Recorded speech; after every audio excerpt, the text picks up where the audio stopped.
Happy White Day, everyone, or as it's known in FGO, By Shonen Awareness Day. Hello, everyone, Silveroni of G&A Reviews here, bringing you a spotlight for the servant, who I'm pretty sure was reincarnated into the body of a K-pop idol, Takasugi Shinsaku. We'll be examining his stats and skills, as well as going over pointers that highlight him effectively, and an overall grade comparing him to how he stacks up to the other 5-star servants. So if you're hyped for this White Day, make sure you hit that like button, subscribe, and ring my bell, so you can catch all of these spotlight videos as they go up, and you can help out the channel. And now, on to Takasugi's stats. Takasugi has a max HP of 12,965 and a max attack of 12,218, which becomes 11,607 due to his Archer class modifier. Both his attack and HP are about average for an SSR servant, and while he has excellent star generating, his NP gain is below average due to the lack of arch cards in his deck. Takasugi is indeed a quick servant with a mixed quick buster deck, which is optimized for burst damage over sustained DPS or NP charging. In this respect, his stat spread is very much that of a balanced attacker, similar to a lot of the SSR Saber servants. In terms of his Ascension mats, leveling Takasugi can be quite annoying as he does require a fair amount of bronze mats. For level Ascension, he's going to need 15 Void Dust, 10 Gears, 44 Spinal Fluids, and 36 Bullets. While for his skills, he's going to need an additional 15 Gears, 30 Void Dust, 15 Reactor Cores, and 10 Demonic Flames per skill. Takasugi's main role in combat is going to be that of a pure DPS, and specifically a crit DPS specializing in high burst damage. He has a decently offensive stat spread to accommodate this, and he even has multiple instances of crit buffing built into his passives, with Hero of the Reformation and Independent Action, which grant him a combined 14% bonus crit damage. Now that number may seem low at first glance, but Takasugi has a way of bringing that number up, specifically with his second skill, Innovative Armaments Reformation, which grants an ally 50% crit damage up for 3 turns, and lowers their skill cooldowns by a turn. Naturally, you will almost always want to use this skill on Takasugi himself to help set up his burst damage. 50% bonus crit damage for 3 turns is about the standard rate for most crit DPS servants, so there isn't anything out of the ordinary there, but what really makes this skill great is that 1 turn cooldown reduction. It can really help Takasugi out in longer fights, since a lot of his skills do have longer cooldowns, including his main steroid and defensive tool, Retaining the Spirit of the Japanese. This skill grants Takasugi Guts, NP charge, and 30% attack up for 3 turns. This is by far Taka's best skill, as it provides him survivability, NP utility, and damage all in one. The Guts is nothing out of the ordinary, but still nice to have for harder fights. His NP charge being 30% is of course excellent if you plan to use him for any kind of farming team, since it basically enables him to NP from turn 1 if you invest into mana loading. And of course the attack buff pairs very nicely with the crit buff from earlier to put even more weight behind Taka's face cards. Speaking of which, Taka's final skill is a face card buffing skill, Unconventional Child Prodigy. This is actually a party-wide buff to quick and buster card effectiveness of 20%, along with increasing the party's overcharge level by 1. Again, these are very average rates, but they synergize nicely with his other 2 skills, and with all 3 skills providing Takasugi a damage buff of some sort, you can bet that his crits hit very hard. As always, you're going to want to level your NP charge skill first, followed by the crit damage buff second, and then Child Prodigy last. Unless you plan to use Taka exclusively for farming, in which case you can go for the card buff second. For Appends, make sure you pick up mana loading first, it's absolutely crucial on him, followed by crit damage up, and then skill reloading. And the reason why I'm putting such an emphasis on crit damage is because it plays heavily into his Noble Phantasm, Shokyu Ishin Kiheitai. This is an AoE quick attack that also buffs all of Takasugi's cards and crit damage anywhere between 20 and 50% depending on overcharge. And this is actually quite the strong NP. Not only are you getting an AoE quick attack with lots of hits, so perfect for Scotty farming, but the secondary effect is also very synergistic with Takagi's kit. The buff to card effectiveness and crit damage means that Takagi can potentially hit for 100% bonus crit damage and 60% additional damage on buster and quick cards, which is fantastic on paper, but in reality you'll likely only get the low end of those buffs. Still though, it does help out that Takagi has NP overcharge buffing built into his kit to squeeze a little bit more out of his Noble Phantasm. On average, you're going to be working with an 80% buff to crit damage and around a 40% buff to his command cards, which is still very good, and it can be great if you're able to stack his NP. And speaking of which, while Takasugi is capable of looping in Scotty teams, he is far from the best at it, and I wouldn't recommend him as your main farming servant since there are so many better alternatives. But as a crit DPS DPS, he can put in some good work. He is capable of high burst damage thanks to his plethora of steroids, and he is very self-sufficient due to his high star generating and high star weight as an archer. And he even has some good defensive capabilities for harder content thanks to his guts. But despite all of this, Takasugi is far from elite. His biggest weakness is honestly his lack of creativity. Sure, he can be a solid DPS for quick, but his kit is as generic as they come, and it feels like it was taken straight off of a 4-star servant. Takagi has no real niche that differentiates him from the dozens of other quick farmers and crit DPSs. And in terms of raw damage, without an NP interlude, he's a little bit below average at best. But if you do plan on using him, then the usual quick and crit supports work best. Summer Scotty is an excellent partner for him, as is Waver, both for their really strong crit buffs and their NP battery. And on the free-to-play side, you can't go wrong with Caesar for providing good star generating and crit damage. Takagi's Bond CE is after waking up late in the morning. It buffs quick and buster card effectiveness by 8% and crit damage by 10% for the party. It's not really worth using as there are better pure crit and card buffing CEs out there. CEs like Gem Magecraft, Fist of Hail, and Imaginary Around.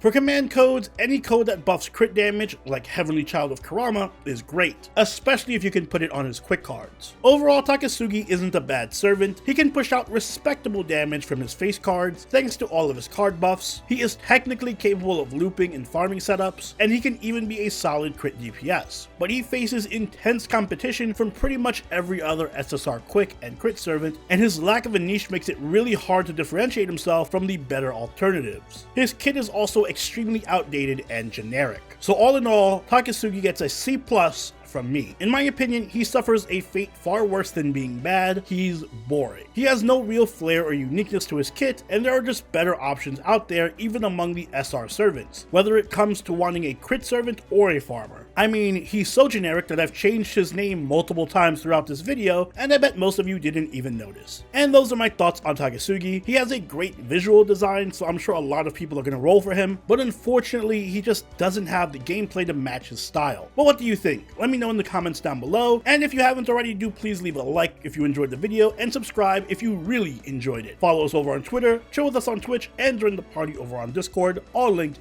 in the description down below. Until next time, this is Silveroni, signing out. Later.